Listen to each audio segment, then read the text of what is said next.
Hello everybody, welcome back to the channel. Today we have another Shadowverse Evolved gameplay video for you. At the top of the screen we have Jose piloting Beauty and the Beast for us versus George, once again piloting Machina Runecraft.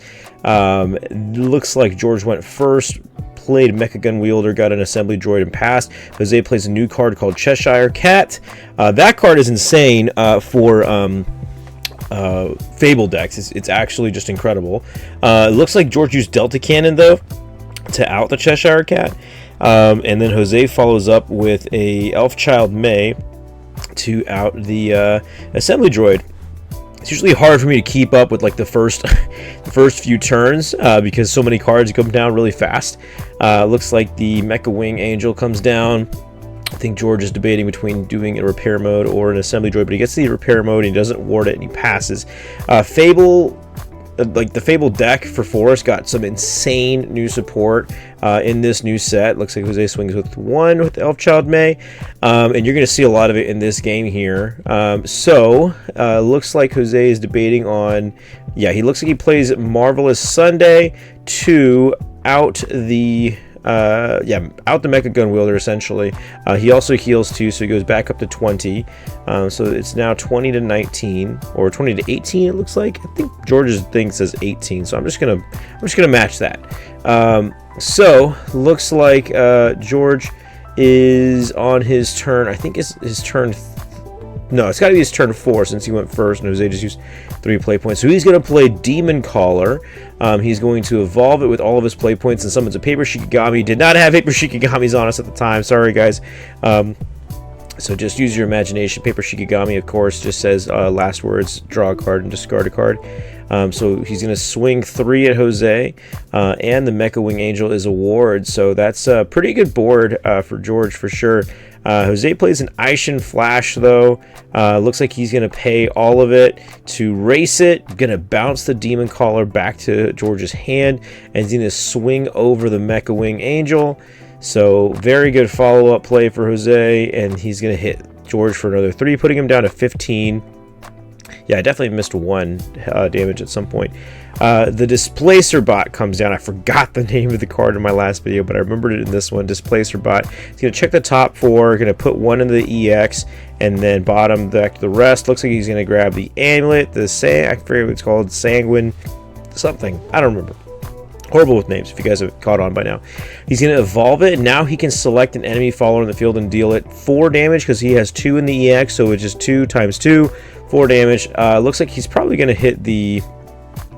I think he ends up hitting the Marvelous Sunday here, and then he crashes the Paper Shikigami into the Aishin Flash instead of just popping the Aishin Flash, swinging over Marvelous Sunday. Yeah, so it looks like he does pop the Marvelous Sunday. He crashes into the Aishin Flash. He's going to draw a card and discard a card, or it looks like he's forgetting to, or I reminded him, I think. So he drew a card, and he's discarding a Robo Goblin and passing. And now Displacer Bot is a ward, so he's got a 4/2 ward up. I mean, it's a pretty okay spot. I mean, this is a pretty simplified game state. You know, Jose plays Alice, so that's a very, very good turn or start of it. If he hits the Marvelous Mad Hatter, or Marvelously Mad Hatter, which he does, so you're going to be able to see this, which is cool. Actually, he just plays one out of his hand, so this card is insane. This card says if you play while you have a FABLE follower on the field, or another FABLE follower, you can just get another FABLE follower and put it into your EX. So he finds Beauty and the Beast, puts it as EX, and he moves the counter from Alice to the Beauty and the Beast. And Beauty and the Beast now has 2 counters on it. For those of you who don't remember this card, Beauty and the Beast, when it comes up from the EX, it gets a counter, and you can pay 1 play point to remove all counters from that card, and it gains plus XX equal to however many counters it had at the time. So if it had 10 counters, it gains 10/10. But it's a 6 drop. So it's you need 7 play points for that play, but you'll see that I mean, it's a really, really, really good setup though. George plays Techno Lord. Looks like he used it to pop the Mad Hatter and search for a Baphomet. This card is also incredible. I put it up on the screen for you guys to see ahead of time. But yeah, I mean, Rune got some really nifty support. I know I kind of like ragged on the deck in my last video, and I don't think it's like a super good deck, but it's very fun. If nothing else, it is a very fun deck. And in this particular matchup, I mean, I think that it has a good time against forest cards. George forgot to put the Baphomet in his hand. We had it in the EX area for a little bit longer than we should have.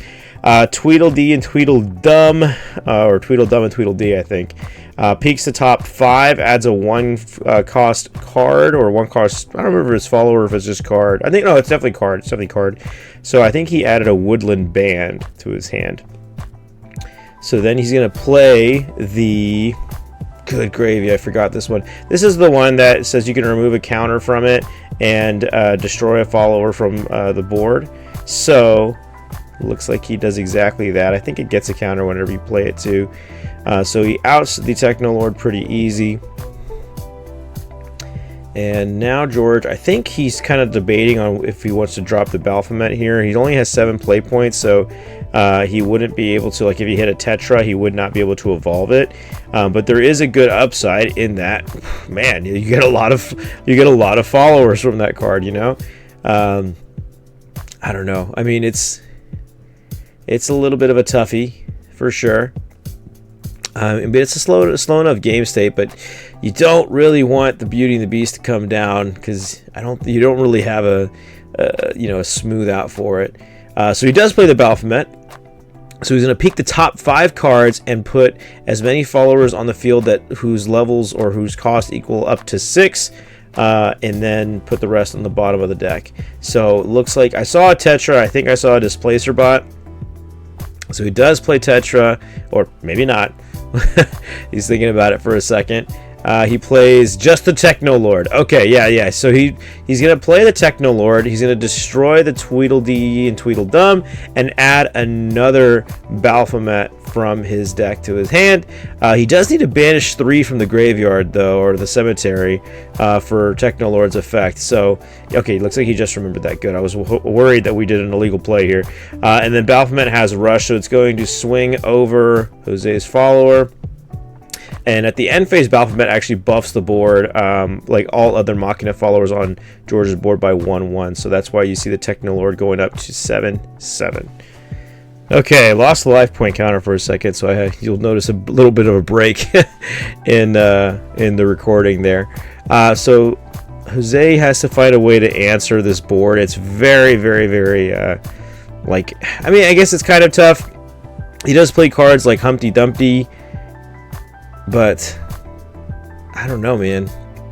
You don't really have a whole lot of follow-up there, with the Beauty and the Beast and the Marvelously Mad Hatter. So he does play the Woodland Band. Going to peek the top 4. Looks like he's going to, put the Actress Faria in the EX area. And what else can he do? Oh, I do see a Humpty Dumpty, so he can't out this. Well, never mind. Humpty doesn't actually out the board. Okay, so he does have a Elf Child May, so that will do the final 2 damage. Or no, I think it's 1 shy. So now it does all 3 of the last damage to the Baphomet. Yeah, he's gone. Oh, no, it was at 4. It was definitely at 4. Yeah.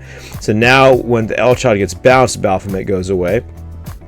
And looks like he's going to play the Marvelously Mad Hatter since he has another Fable card on the field. He gets to EX another follower. Maybe he might go for Cheshire Cat. Yes, Cheshire Cat comes down. That card is very, very, very, very good for Beauty and the Beast specifically, because it'll burn George for 2 when it comes out and put 2 counters on the Beauty and the Beast. So it's like 4 damage in a 1-drop card. So it's pretty insane. Okay, so George plays his Amulet. You're going to look at the top 2 cards of his deck. You got to keep the Technolord, which is great. Oh, I guess he's not doing that. So, man. I mean, the Ancient Elf isn't that big of a deal to deal with. It's a 5/5, so it can be a lot of damage. I wouldn't worry about it a little bit too much. I mean, this deck has a lot of removal. So he's going to play the Amulet. He's going to peek the top 4, and he's going to add another Delta Cannon to his hand. So that might mean that he might have a Tetra. I don't know. He might. I kind of think that. I think he actually ends up outing the Woodland Band somehow. I think I remember, if I remember correctly. No, he does play the Delta Cannon. Okay, so he has 6 play points left, so that might actually be true. So he's going to do 2 damage to the... Oh, 2 damage to the Marvelously Mad Hatter just to have a 3rd Machina in the grave. Then he banishes all 3 to out the Woodland Band and the Ancient Elf. Hits Jose for 7. And, yeah, now Jose's got a 6-6 and a 7-7. So this is looking really bad for Jose here. Marvelously Mad Hatter looks like he's going to end up swinging for 2. I think the card is just a 2-2. Yeah, it's a tough spot. I mean, I think this turn he... Oh, man, how do you out that? Because Humpty's only 5, you know? That's a toughie. I think I see... Okay, so I know he has a Humpty Dumpty, but I don't see how he... I mean, I guess he can... He should still have the Elf Child May to ping down...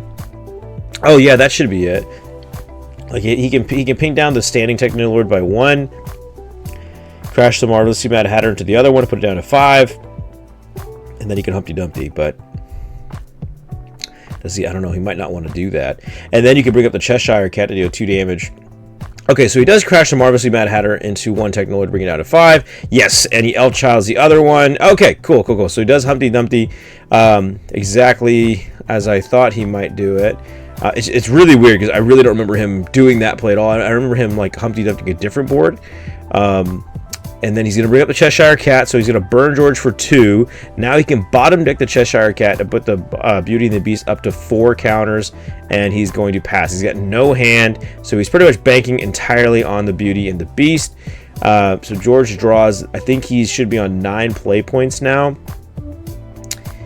Yeah, this is kind of close, but George, I mean, Jose doesn't have a hand and George does, so I mean, obviously advantage goes to George here, but George doesn't even have a cemetery either to do another Techno Lord play if he had one. But if a Baphomet obviously would be really great here. Yep, there you go. Baphomet going to peak the top 5, so he can play up to however many followers as long as the total cost is 6 or less. So he's going to...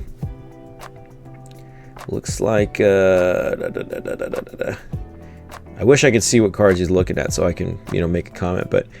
he hits a Mechanized Life Form and a Tetra, so both of those will put a repair mode into his EX. So now he can sack off his amulet and ping Jose for 1. Let's see if he remembers to do that. Oh, I forgot to deduct 3 damage from George's life. Yeah, from the Humpty Dumpty. So they're both at 10-10. Sorry about that delay. So he evolves the Tetra.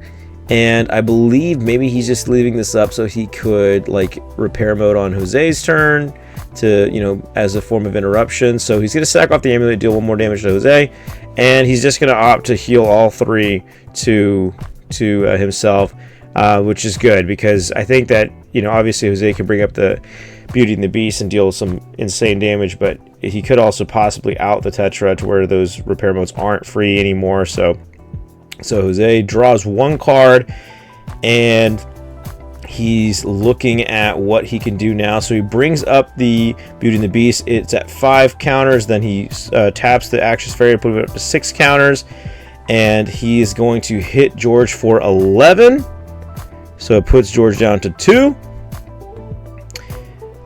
And... I mean, I think that's just game, right? Yeah, he's just going to swing for game. So that's actually going to be the game. So I hope you guys enjoyed it. Please remember to like, comment, and subscribe, and I will see you in the next one. Bye-bye.